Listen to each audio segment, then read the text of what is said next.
Muy, Nat, masih inget gak sekte sesat di Jakarta Selatan yang pernah gue ceritain? Masih. Gue udah ceritain kan tentang sepasang suami istri yang ikut ke sekte itu terus kena akibatnya. Dan gue juga udah pernah ceritain tetangga di samping rumah sekte itu yang juga kena batunya.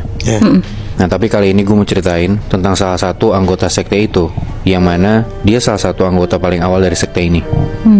Si sekte ini yang pemimpinnya kita sebut aja Pak Jarwo, itu sebelum pindah ke Jakarta dia tuh asalnya dari daerah Jawa Tengah. Dan saat di Jawa Tengah dia punya beberapa anggota, 3 orang. Dan tiga-tiganya ini gak cuma dikasih ilmu aja Muy, nah tapi masing-masing dari mereka dikasih peliharaan jin. Nah salah satu muridnya yang paling awal jadi anggota itu kita sebut aja namanya Yono ya. Yang masih di Jawa Tengah ini? Dia masih di Jawa Tengah di saat itu. Nah Yono ini mas-mas umurnya 30 tahunan yang kerjaannya tuh satpam Muy. Nah istrinya gak kerja. Nah dia salah satu anggota yang akhirnya ngikut Pak Jarwo ke Jakarta. Dan setelah dalam tanda kutip ngilmu sama Pak Jarwo ini, Yono tuh bisa mendadak kaya Muy. Nah dari yang awalnya gajinya tuh UMR lebih dikit, tiba-tiba dia bisa jadi punya mobil, renovasi rumah, istrinya juga belanja mulu. Pokoknya mendadak kaya lah. Setelah dia ngilmu dan jadi anggota si Pak Jarwo ini. Ya udah pasti karena jadi anggota sekte ini mereka ngelakuin juga yang namanya pesugihan. Kondisi Yono yang tiba-tiba kaya kayak gini ternyata bikin dia dinyinyirin sama keluarga besarnya, sepupu, om, tantenya Yono lah, termasuk bahkan kakaknya Yono sendiri. Karena Yono cuma 2 bersaudara. Mereka pada ngiri tuh Muy, Nat, kenapa Yono bisa tiba-tiba tajir gitu dalam waktu singkat. Tapi pada curiga gak, Bi? Nah sebenarnya kayak si Yono ini dinyinyirin sama saudaranya, dikatain, diejek gitu loh. Kayak kebayang gak sih lo lagi acara keluarga misalnya lebaran gitu, lo diejek sama saudara lo dengan nada bercanda, tapi bercandanya tuh nyelekit, kayak implicitly emang beneran ngejek, nggak cuma bercanda. Nah mereka tuh kayak gitu mikir kayak Yono udah lama nggak ikut acara keluarga, tiba-tiba sekalinya ikut udah bawa mobil aja. Masa siapa bisa beli mobil? Jadi kayak kalau lo nanya kayak tadi tahu apa enggak, ya kayak secara nggak langsung bertanya ke Yono tapi dengan cara ngejek gitu loh. Yono ngerasa emang keluarganya emang nyinyir banget, cukup bikin bete juga.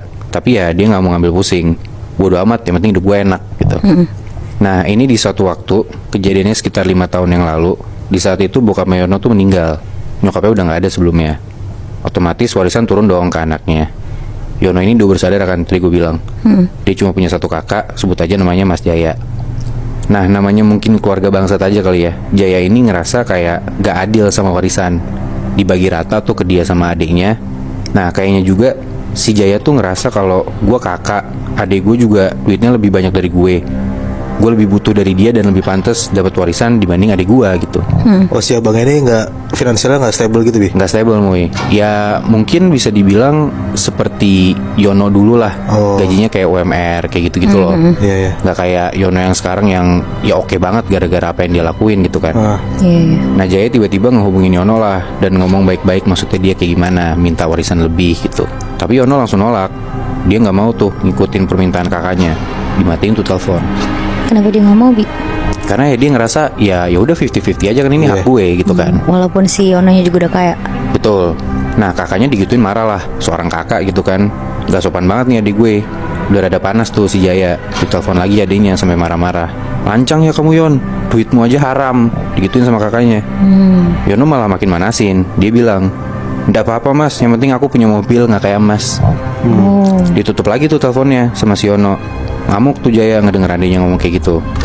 Dia nggak tahu adiknya ini cuma mau jawab cepet aja biar warisan yang gak dibagi sesuai maunya si Jaya, atau emang beneran duitnya Yono tuh haram. Tapi yang pasti Jaya tuh marah banget ngedenger adiknya ngomong kayak gitu. Dan saking keselnya, Jaya tuh mau ngerjain adiknya ini. Jaya kontak tuh temennya yang emang dukun di daerah Jawa Tengah buat ngerjain si Yono. Yang kejadian di satu malam ngefek tuh ke Yono. Di satu malam Yono lagi tidur, tiba-tiba pintu kamarnya digedor. Pintu kamar ya, bukan pintu rumah. Begitu Yono buka pintu, dia lihat makhluk hitam, tingginya 2 meter, matanya merah, berdiri di depan kamarnya. Tapi ya yang kayak kita udah tahu Muy, Nat, Yono gak akan takut sama yang kayak gitu. Ya gak sih? Gak ada apa-apanya dibanding peliharaan dia lah. Udah tuh pintu ditutup, dia tidur lagi. Begitu bangun paginya, perasaan Yono tuh kesel banget. Dia tahu yang ngirimin pasti ada hubungannya sama kakaknya. Karena Yono tuh dengan masuk ke anggota sekte ini mainnya bersih banget Muy, Nat. Gak ada yang pernah dijadiin musuh, dan dia tuh gak cari masalah sama siapa-siapa lah. Dibalas lah sama si Yono ke kakaknya ini. Besokannya dikirim tuh peliharaannya Yono. Dan langsung kejadian. Di besok malamnya itu, tengah malam, kakaknya Yono ini si Jaya lagi tidur. Dengan posisi terlentang, Jaya ini ngerasa kayak ada sesuatu yang nyentuh pipinya dia gitu loh. Kayak ada angin tipis-tipis nyentuh ke pipinya. Jaya melek gara-gara hal itu. Tiba-tiba persis di depan mukanya Jaya itu ada sosok hitam. Matanya merah, bertaring, nyengir gede banget. Lidahnya keluar sampai liurnya tuh tumpah-tumpah ke selimutnya Jaya. Jaya langsung mundur gara-gara kaget ngeliat kayak gitu. Dia mundur ke belakang dan dia ngeliat badannya si makhluk ini bahkan sampai menuhin satu kamarnya dia. Shit. Tingginya juga mentok sampai atap. Bahkan makhluk ini tuh nunduk, makanya kepalanya tuh bisa persis di depan Jaya, saking gedenya si makhluk ini. Jaya teriak-teriak kayak orang gila sampai akhirnya istrinya tuh kebangun. Tapi istrinya nggak lihat apa-apa. Dan setelah itu Jaya pingsan sendiri. Gak sampai situ Muy. Nah, ternyata Jaya makin marah dan balas dendam ke adiknya sendiri. Jadi kayak perang ilmu hitam sama saudara sendiri gitu ya? Iya Muy. Dia datengin lagi tuh temennya yang dukun ini dan minta Yono buat dicelakain. Bener aja, beberapa hari setelah itu, di satu malam nih, Yono lagi tidur, telentang gitu. Tiba-tiba dia sesak nafas, si Yono.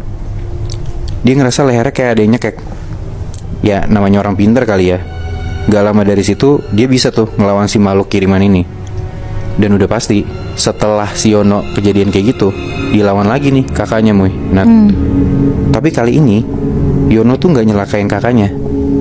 Di besok malamnya, di tengah malam, kejadian tuh apa yang dilakuin sama Yono ke Jaya. Jaya kebangun lagi. Tapi kali ini bukan gara-gara ada sesuatu di mukanya Jaya. Jaya kebangun gara-gara dia dengar istrinya tuh gerasa kerusuk, kayak ngeronta-ronta gitu loh. Pasti Jaya bangun dan dia nengok ke arah istrinya. Ternyata istrinya ini udah dipegangin tangan, kaki, sama mulut istrinya. Itu dipegang dan mulutnya ditutup sama makhluk-makhluk yang badannya kecil, telanjang, perutnya buncit tapi mukanya tua. Tuyul, Bi. Kayak tuyul tapi mukanya tua, Nat.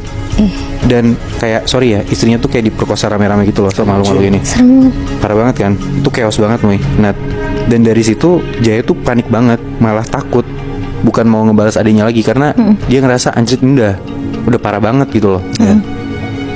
Dan dia bener-bener gak mau macam-macam lagi sama adiknya. Tapi yang kasihannya Muy, Nat, yang dia pikir semuanya tuh berhenti sampai situ aja gara-gara yaudah gue kalah nih, kayak gue takut sama adik gue. Ternyata gak sampai situ Muy. Nat, kasihannya walaupun udah dibawa ke orang pintar, kadang istrinya Jaya tuh suka gerasa gerusuk sendiri malam-malam. Tapi kalau Jaya kebangun, dia tuh nggak ngelihat ada apa-apa atau kayak ngelihat istrinya dia apain sama makhluk halus. Bener-bener istrinya aja gitu yang kayak gerasa kerusuk kayak digangguin. Dan Jaya cuma bisa nenangin sama megangin istrinya aja kalau malam-malam istrinya kayak gitu. Beresnya masalah mereka berdua tuh gimana, Bi? Ada nggak? Sebenarnya sih ya si Jaya ini kayak nggak bisa ngapa-ngapain loh Muy. Maksudnya dia udah nyoba ngelawan, tapi karena dia takut istrinya makin kenapa-napa, takut makin parah lagi. Jadi ya dia ngambil langkah aman buat yaudah deh, gue ngalah sama adik gue. Tapi ya on the other hand, istrinya juga masih suka kayak gitu loh. Iya. Gila, padahal karena masuk sekte itu doang ya, jadi dia berani ngelawan abangnya sendiri ya. Kayaknya sih emang dia pede banget dan gak takut ya. Maksudnya ya gue juga ditinggalin sama keluarga gue nggak bisa nerima gue yang kayak gini gitu loh. Emang agak-agak dua-duanya sih menurut gue yang parah ya. Iya.